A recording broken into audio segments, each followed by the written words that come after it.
Vijayawada Saikrishna custodial death కేసులో SIT దర్యాప్తు అయితే కొనసాగుతోంది. కృష్ణలంక పిఎస్ సిబ్బందిని సిట్ మరోసారి ప్రశ్నించింది. 13 మంది పోలీస్ సిబ్బంది స్టేట్మెంట్లు నమోదు చేసింది. ఇక మే 6 నుంచి 8 మధ్య జరిగిన ఘటనలపై సిట్ అధికారులు ప్రశ్నించారు. సాయికృష్ణను లాకప్లో చూశారా అంటూ ఆరా తీశారు. విచారణ తర్వాత సిబ్బంది సంతకాలు తీసుకున్నారు. సీసీ ఫుటేజ్ వ్యవహారంలో హోంగార్డు ఫోన్ స్వాధీనం చేసుకున్నారు.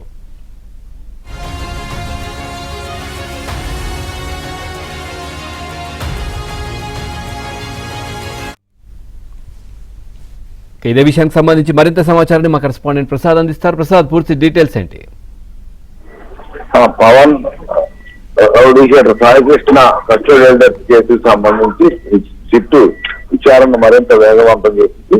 ప్రధానంగా ఈ కేసులో ఇప్పటికే 5 అరెస్ట్ చేశారు. కే నారాయణ మన కానిస్టేబుల్ ని అరెస్ట్ చేయగా తాజాగా ఈ కేసులో మరింత పురోగతి సాధించేందుకు మరింత వివరాలను సహకరించేందుకు మరోసారి 13 మంది పోలీస్ సిబ్బందిని విచారించినట్టు కూడా తెలుస్తా ఉంది. వారి నుంచి స్టేట్మెంట్లు కూడా రికార్డ్ చేశారు కూడా చెప్తా ఉన్నారు. ప్రధానంగా ఆ రోజు ఏం జరిగింది, నారాయణ సిఐగా ఉన్న సమయంలో ఇతను రాగేషన్ తీసుకొచ్చి ఇంట్రాగేషన్ చేయడం కావచ్చు, అతను చనిపోయిన తర్వాత ఎదురుగా డెడ్ బాడీ మాయం చేశారనే ఘటనకు సంబంధించి ఇప్పటి వరకు విచారణలో తేలిన అంశాలను వారి ముందుంచి ఇది ఎవరెవరి పాత్ర ఎంతవరకు ఉందనేది తమ నిర్ధారణ అయిందని, ఎక్కడి నుంచి ఏం జరిగింది చెప్పాలంటే కూడా వారిని నిలదీసినటువంటి జరుగుతుంది. ఇలా దాదాపు 13 మంది పోలీసులు కూడా మే 6 నుంచి 8వ తేదీ మధ్య ఇలా వాళ్ళ అమ్మ వాళ్ళ నుంచి చెప్తున్నారు. 8వ తారీఖు వరకు మా అబ్బాయి చేసిన తర్వాత న్యాయమైపోయాడని కూడా చెప్తా ఉన్నారు. ఈ నేపథ్యంలో చిట్టు దర్యాప్తులో కూడా మార్కాపురం నుంచి 6వ తారీఖు తీసుకొచ్చి 8వ తారీఖు వరకు ఇక్కడ విచారించినట్టు కూడా నిర్ధారణ అయింది. ఈ నేపథ్యంలో 8వ తారీఖు తర్వాత జరిగిన పరిణామాలకు సంబంధించి ఇంతవరకు ఎటువంటి సాక్ష్యాలు సేకరించలేకపోయారు.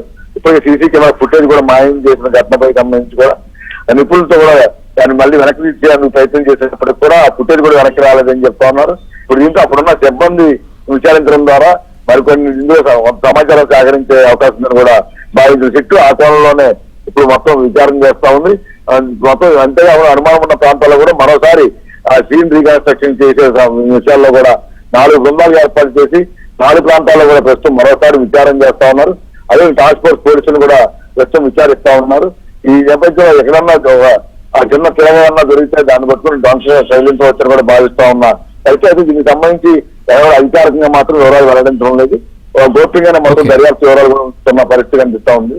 దీంతో ఈ విచారణ మొత్తం పూర్తయిన తర్వాత ఏమైనా మరిన్ని ఆధారాలను దొరికితే దాన్ని బట్టి దర్యాప్తు ముందుకు తీసుకెళ్లాలని కూడా చిట్టు భావిస్తున్నట్టు కనిపిస్తుంది. Pavan, right, thank you Prasad, thanks for the updates.